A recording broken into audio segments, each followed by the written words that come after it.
Jeram Pasu. Selain menjadi antara air terjun tarikan di Kelantan, Jeram Pasu ini juga terkenal dengan misteri makhluk halus dan dikatakan ini adalah tempat perkampungan mereka. Mengikut cerita penduduk tempatan, di hujung jeram tersebut terdapat 7 buah pasu yang hanya dapat dilihat oleh orang-orang tertentu. Pasu-pasu tersebut dipercayai merupakan laluan masuk dan keluar ke alam jin. YouTube channel Shark Azhar Studio pernah berkongsikan pengalamannya ketika di air terjun Jeram Pasu bersama rakan-rakan. Ceritanya bermula apabila dia dan rakan-rakannya sedang mengambil air bukit dari kawasan tersebut untuk ikan belaan rakannya di rumah. Ketika mengambil air tersebut, mereka melihat minyak yang banyak di dalam air. Anehnya, di sekitar kawasan tersebut tiada rumah atau kilang yang boleh menyebabkan pertumpahan minyak. Dah naik jom naik. Dia cakap tu. Cakap mungkin dia tak bagi kot kita ambil kat sini. Kemudian mereka pun turun ke bawah semula dan sewaktu perjalanan, Azhar terdengar seperti ada orang yang memanggilnya. Aku dengar macam orang panggil nama aku. Macam ni, Syak. Dia cakap macam tu.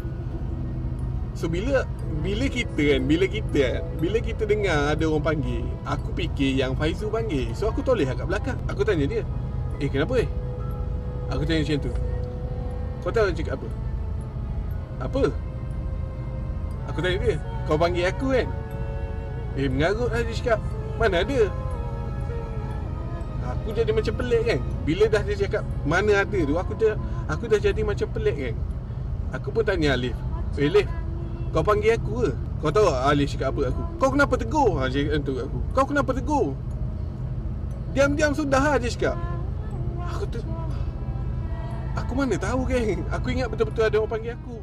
Kemudian setelah turun, lebih kurang pukul 7 petang, mereka sekawan mandi di air terjun itu dan apabila sedang berseronok, salah seorang daripada mereka menjerit untuk memanggil pulang kerana melihat seorang perempuan menyeramkan bertenggek di atas sebuah pokok berdekatan dengan mereka. Ketika sedang menyalin pakaian untuk pulang, mereka terdengar suara perempuan mengilai. Gangguan mereka tidak berhenti di situ. Baru sahaja mereka ingin memandu keluar dari kawasan Jeram Pasu, mereka terdengar bunyi siolan. Kemudian mereka cuba membuka bacaan ayat suci di dalam kereta, namun siolan tersebut tidak berhenti. Dalam masa yang sama, kereta yang mereka naiki terasa seakan berat dan makin bergerak perlahan. Pada ketika itu, mereka sedar bahawa makhluk yang menjaga kawasan Jeram Pasu seakan-akan tidak membenarkan mereka membawa pulang air bukit. Mereka pun terus berhenti dan meninggalkan air bukit tersebut. Setelah melakukan perkara itu, keadaan menjadi normal dan mereka berjaya untuk keluar dari kawasan tersebut dengan selamat.